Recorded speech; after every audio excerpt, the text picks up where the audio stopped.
I'd like to say that losing your identity is not something that just happens overnight. It happens slowly over the course of months and years.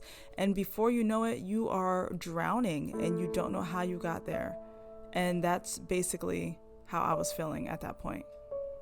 So in today's video, I wanted to share a little bit about my story, just a smidgen on my story, and then give some suggestions on if you are feeling like you're losing your identity and you want to reclaim your life back as a mom, specifically a stay-at-home mom, but this can happen to working moms too, then just keep watching this video and I'll get further into that. Having an identity crisis is something that everyone will go through at some point, and especially at my age, I was 24 when I had my daughter, so that's usually the time when people have an identity crisis, whether they have children or not. So having kids on top of that was a lot more difficult for myself.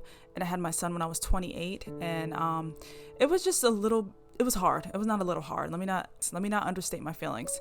It was definitely hard to do that, to have two kids and to do that, but it was possible. And this video is for the mama that is out there right now and you're probably crying and you're not sure what to do about yourself and your situation, but you can make it through and you will make it through. And if you just listen to this video, I hope that I can at least help you.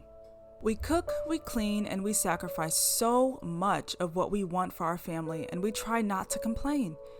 It's motherhood, but what if you begin to feel overtaken by these tasks that have been assigned to you and you basically are tied to your existence?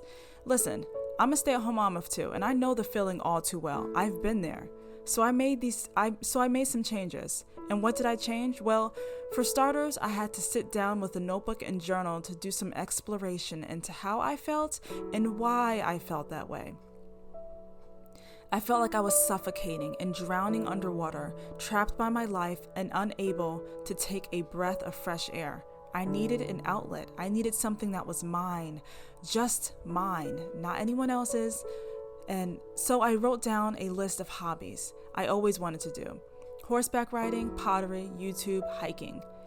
Now, I didn't have to do these things by myself, but it felt more enjoyable to do so. Great outdoors not your thing? Maybe try doing something weekly or monthly just for you that doesn't involve helping someone else specifically in your family.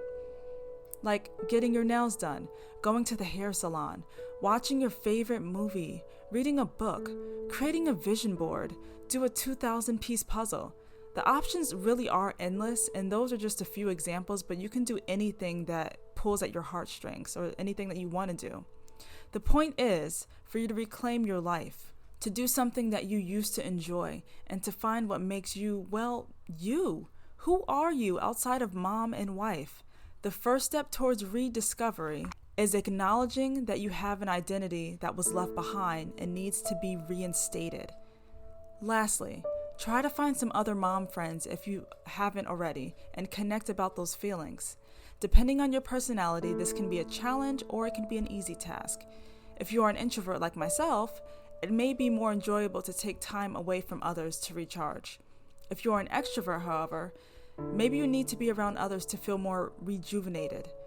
Then, find that core group of friends that you can lean on. Remember, every mom will lose their identity at some point, but you can get it back if you make a conscious effort.